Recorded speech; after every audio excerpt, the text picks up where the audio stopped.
नमस्कार बच्चों, कैसे हैं आप सभी। सातवीं का जो संस्कृत है बच्चों, उसे शुरू करने से पहले मैं आप लोगों को एक बात कहना चाहूंगा कि कक्षा छठवीं में मैंने पाठ 1, पाठ 2 और पाठ 3 के लिए जो वीडियो बनाया है उसे एक बार आप जरूर देख लें। उसमें मैंने लकार, पुरुष और वचन को बहुत अच्छे से समझाया है, तो एक बार आप उसे वहां से देख लेंगे तो चूंकि आपका जो पहला पाठ, दूसरा पाठ, तीसरा पाठ, चौथा पाठ जो है वो इन्हीं चीजों पर आधारित है, तो आपको और अच्छे से समझ में आएगा। तो आइए हम आज का अपना पाठ शुरू करते हैं। पाठ 1 यानी प्रथमः पाठः, और आपका जो पाठ है वो है लंग लकार भूतकाल, और उसका हम पढ़ेंगे प्रथम पुरुष। तो बच्चों, हम आज की पढ़ाई अपनी शुरू करते हैं। देखिए, ये आपकी किताब है, ये देखिए वेदवाणी संस्कृत पाठ्य पुस्तक भाग 2, ये आपकी किताब है। थोड़ी सी बदल गई है पिछले साल से। एक अच्छा चीज ये हुआ है कि संस्कृत के जो वाक्य दिए गए हैं इसमें उसका हिंदी में अर्थ भी दिया हुआ है, इसलिए आपको और आसानी हो जाएगी, बहुत बढ़िया हो जाएगा। इधर संस्कृत है, उसके ठीक बगल में हिंदी भी है और प्रश्न और अभ्यास है। तो चलिए हम पहले लंग लकार भूतकाल में किस तरह से धातुओं के रूप चलते हैं, एक वचन, द्विवचन, बहुवचन में, इसको हम समझ लेते हैं, तो फिर हमारा ये पाठ बिल्कुल आसान हो जाएगा। तो आइए शुरू करते हैं। देखिए बच्चों, आपका जो है पाठ प्रथमः पाठः लंग लकार भूतकाल और उसका प्रथम पुरुष। भूतकाल, लंग लकार को हम भूतकाल कहते हैं, भूतकाल को अंग्रेजी में कहते हैं पास्ट टेंस, यानी जो काम हो चुका है। इसमें था शब्द का प्रयोग हम करते हैं, मतलब जो काम हम कर चुके होते हैं, वो बीती हुई बात हो जाती है, उसे हम कहते हैं भूतकाल। ठीक है, तो देखिए भूतकाल में प्रथम पुरुष हम इस पाठ में पढ़ेंगे। जैसा कि मैंने आपको बताया था, प्रथम पुरुष मतलब जो दूर खड़े हुए लोग हैं वे प्रथम पुरुष कहलाते हैं। ठीक है, यदि वे लड़के हैं तो सह, तव, ते, एक के लिए सह, दो के लिए तव और अनेक के लिए ते। इसी तरह से अगर स्त्रीलिंग है तो सा, ते, ताह। ठीक है, अगर एक है तो सा, दो है तो ते और बहुत है तो ताह। और अगर नपुंसक लिंग है तो तत्, ते, तानी। ये सर्वनाम शब्द जो है वो प्रयुक्त होते हैं प्रथम पुरुष में, और प्रथम पुरुष में ही समस्त संज्ञाएं, जितना भी नाम है, नाउन, वो सब प्रथम पुरुष में आते हैं बच्चों। तो प्रथम पुरुष में किन किन चीजों का इस्तेमाल होता है? सह, तव, ते, सा, ते, ताह और तत्ते, तानी, और इसके अलावा जितनी भी संज्ञाएं हैं वे सब कुछ प्रथम पुरुष में आती हैं बच्चों। ठीक है, तो आइए इनके साथ क्रियाओं का प्रयोग कैसे होता है वो हम देखते हैं लंग लकार में। देखिए, मैं आपको हर बार पठ का उदाहरण देता हूं। पठ बहुत ही आसान है, इसे आसानी से याद किया जा सकता है। पहली चीज मैं आपसे ये कहूंगा कि किसी भी एक आसान धातु का सभी लकारों में शब्द धातु रूप कैसे चलता है, इसे आप जरूर याद कर लें। पठ का लट लकार में कैसे होगा, रिट लकार में कैसे होगा, लंग लकार में कैसे होगा, लोट लकार में कैसे होगा, विधिलिंग में कैसे होगा। किसी एक धातु का रूप आप इन सब लकारों में याद कर लीजिए, संस्कृत एकदम आसान हो जाएगा आपके लिए। ठीक है, तो देखिए पठ से ही मैंने उदाहरण दिया है। अपठत, अपठताम, अपठन, इसी तरह से रूप चलेगा इसमें। लंग लकार प्रथम पुरुष में जो रूप चलेगा, अपठत, अपठताम, अपठन। ठीक है, देखिए अपठ को अगर हम, अपठत को अगर हम तोड़ेंगे तो अ उपसर्ग है, फिर पठ और अत। इसी तरीके से अपठताम को तोड़ेंगे तो अ, पठ, अताम। इसी तरीके से अपठन को तोड़ेंगे अ, पठ, अन। मतलब कि लंग लकार प्रथम पुरुष में जब हम धातुओं का रूप बनाएंगे तो एक वचन के लिए सबसे पहले तो सभी के शुरू में हम अ लगाएंगे। ठीक है, अ। एक वचन में अत, द्विवचन में अताम और बहुवचन में अन लगाएंगे तो कैसा रूप हो जाएगा? अपठत, अपठताम, अपठन। जैसे मान लीजिए वध हो गया, अवदत, अवदताम, अवदन। मान लीजिए गच्छ, गम धातु हो गया गच्छ, अगच्छत, अगच्छताम, अगच्छन। ठीक है, तो अब आइए हम कुछ प्रयोग करके देखते हैं। मैंने यहाँ पर आपकी किताब में 6-7 उदाहरण दिए हुए हैं, वहीं से लेकर के मैंने इन 5-5 उदाहरणों को आपके सामने रखा है। आइए इसको हम करके देखते हैं।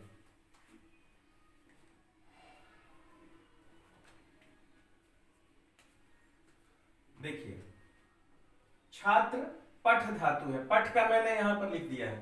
तो एक वचन के साथ मैंने क्या कहा था? पहले तो सबके साथ अ जुड़ जाएगा, उसके बाद अत जुड़ता है। तो पठ के साथ क्या जुड़ जाएगा? अपठत, छात्रौ अपठ अताम।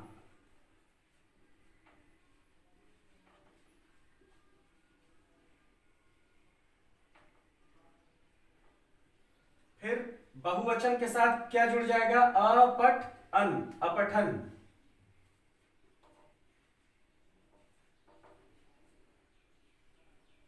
और बच्चों एक चीज ध्यान रखिएगा, सबके अंत में हलंत है। आप देख रहे हैं हलंत? बच्चों आप सभी हलंत को कभी कभी ध्यान नहीं देते कि हलंत से क्या हो सकता है। हलंत जब लगता है तो वह जो अक्षर है उससे स्वर का लोप हो जाता है, वह आधा हो जाता है।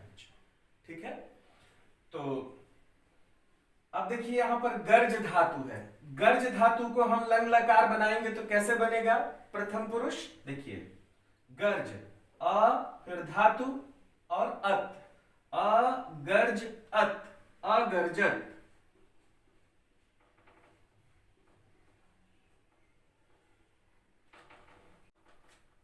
अगर्जताम,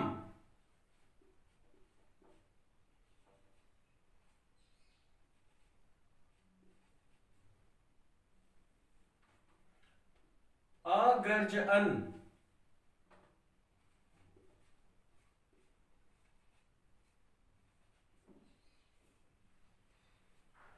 इसी तरीके से क्रीड धातु, तो क्रीड धातु में अक्रीडत, अक्रीडताम, अक्रीडन।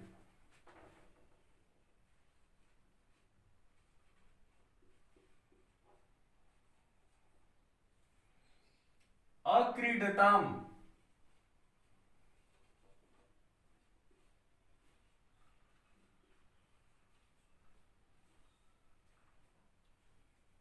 अक्रीडन।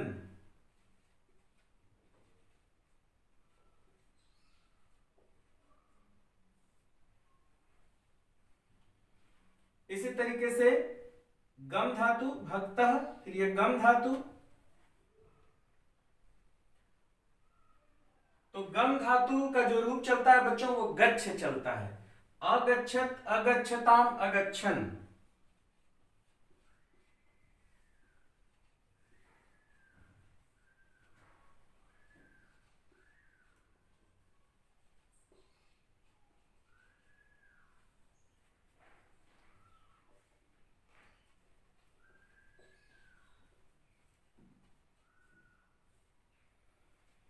अगच्छत, अगच्छताम, अगच्छन। इसी तरीके से कुर्द, कूदना, अकुर्दत, अकुर्दताम, अकुर्दन।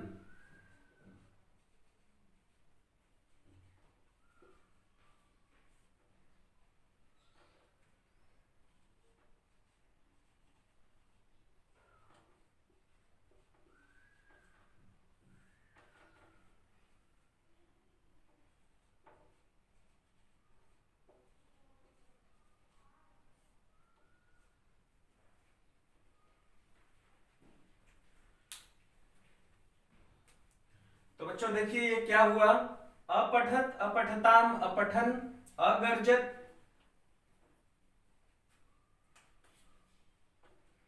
अगर्जत, अगर्जताम, अगर्जन, अक्रीडत, अक्रीडताम, अक्रीडन, अगच्छत अगच्छताम अगच्छन, अकूर्दत अकूर्दताम अकूर्दन। अब इसका हिंदी क्या हो गया? छात्रः अपठत, छात्र पढ़ा, छात्रौ अपठताम, दो छात्र पढ़े, छात्राः अपठन, अनेक छात्र पढ़े। सिंह अगर्जत, शेर गरजा, सिंहौ अगर्जताम, दो शेर गरजे, सिंहाः अगर्जन, अनेक शेर गरजे। क्रीडकः अक्रीडत, खिलाड़ी खेला, क्रीडकौ अक्रीडताम, दो खिलाड़ी खेले, क्रीडकाः अक्रीडन, अनेक खिलाड़ी खेले। भक्तः अगच्छत, भक्त गया, भक्तौ अगच्छताम, दो भक्त गए, भक्ताः अगच्छन, अनेक भक्त गए। वानरः अकूर्दत, वानर कूदा, वानरौ अकूर्दताम, अनेक दो वानर कूदे, वानराः अकूर्दन, अनेक वानर कूदे। तो इस तरह से बच्चों एक वचन, द्विवचन, बहुवचन, आपकी जो किताब है बच्चों, उस किताब में भी इसी तरह का अभ्यास दिया हुआ है। उसमें और आसान है, एक तरफ संस्कृत है और दूसरी तरफ हिंदी है। आइए उससे भी हम एक बार पढ़ लेते हैं, मिला लेते हैं, और उसके बाद फिर वीडियो के सबसे अंत में हम प्रश्नोत्तर की ओर चलेंगे। तो हम एक बार किताब को पढ़ लेते हैं।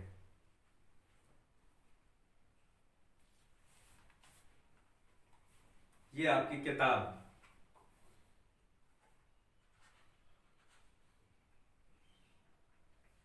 आप सभी किताब खोल लीजिए और मिलाना शुरू करिए, ठीक है।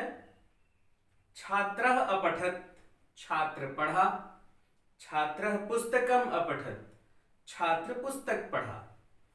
सिंहः अगर्जत, शेर दहाड़ा या शेर गरजा, सिंहः वने अगर्जत, शेर वन में गरजा या शेर वन में दहाड़ा। क्रीडकौ अक्रीडताम, क्रीडकौ देखो बच्चों द्विवचन हो गया, अक्रीडताम मतलब कि दो खिलाड़ी खेले। क्रीडकौ क्षेत्रे अक्रीडताम, दोनों खिलाड़ी मैदान में खेले। फिर भक्तौ अगच्छताम, दो भक्त गए। भक्तौ देवालयम अगच्छताम, दो भक्त देवालय गए। देवालय को आप मंदिर भी कह सकते हैं। वानराह अकूर्दन, वानराह अकूर्दन, तो वानराह देखिए बहुवचन है, वानराह अकूर्दन, तो आप बहुत सारे वानर कूदे ऐसा भी लिख सकते हैं, और वानर कूदे ऐसा बोलने से भी समझ में आ जाता है कि यह बहुवचन है, तो आप वैसा बना सकते हैं। वानराह अकूर्दन, वानर कूदे, या आप लिख सकते हैं सभी वानर कूदे, अनेक वानर कूदे। वानराह वृक्षे अकूर्दन, अनेक वानर वृक्ष पर कूदे। ते अखादन, सह तौ ते बहुवचन, अखादन अन्न, देखिए ते अखादन उन्होंने खाया, ते भोजनम अखादन उन्होंने खाना खाया। अब देखिए कुछ गद्य के रूप में है, उसे हम पढ़ते हैं और हिंदी देखते हैं। यहां पे भी हिंदी दिया हुआ है, आप उसे फिर से देख लेंगे, ठीक है। मैं शुरू करता हूं। श्यामः एकः छात्रः आसीत्, श्याम एक छात्र था। तस्य एकम मित्रम आसीत्, उसका एक मित्र था। तौ विद्यालयम अगच्छताम, तौ द्विवचन, ताम अगच्छताम, तौ विद्यालयम अगच्छताम, वे दोनों विद्यालय गए। तौ तत्र अध्यापकम अनमताम, वे दोनों वहां अध्यापक को नमस्कार किए। तत्र अनेके छात्राः आसन, वहां पर अनेक छात्र थे। सायं सर्वे छात्राः गृहम अगच्छन्, शाम को सभी छात्र घर गए। सायंकाले श्यामः स्वमित्रेण सह क्रीडा क्षेत्रम अगच्छत्, शाम को श्याम अपने मित्रों के साथ खेल के मैदान गया, अगच्छत् गया। तौ तत्र कंदुकेन अक्रीडताम, तौ सह तौ द्विवचन, वे दोनों वहां कंदुकेन गेंद के साथ अक्रीडताम खेले। रात्रौ श्यामः स्वपाठम अस्मरत। रात्रि को श्याम ने अपना पाठ याद किया। श्यामस्य माता तस्मै भोजनम अयच्छत। श्याम की माता ने उसे भोजन दिया। श्यामः भोजनम अखादत अस्वपत च। श्याम ने भोजन किया और अस्वपत च सो गया। तो इस तरह से बच्चों इसका ये पाठ यहीं पर संपन्न हुआ। अब आपको इसका अभ्यास करना है। जबान जो होती है ना, संस्कृत की जबान, उसको बोल बोल करके तोड़ना होता है, उसको संस्कृत बोलने जैसा बनाना पड़ता है। तो कई बार आप बोलेंगे तो उसका अभ्यास होगा। तो इस पाठ में इतना ही, और हम आगे बढ़ते हैं तो आपको इस पाठ का प्रश्न उत्तर आपको वीडियो में मिल जाएगा। लेकिन मेरा सुझाव है कि पहले आप इतना समझे हैं तो इसको पूरा समझ के अपने से बनाने की कोशिश करिए। जब अपने से कोई परेशानी होगी तब मैंने जो वीडियो दिया है, जो प्रश्न उत्तर दिया है, उसे आप देख के लिखेंगे। ठीक है बच्चों, इस वीडियो में इतना ही।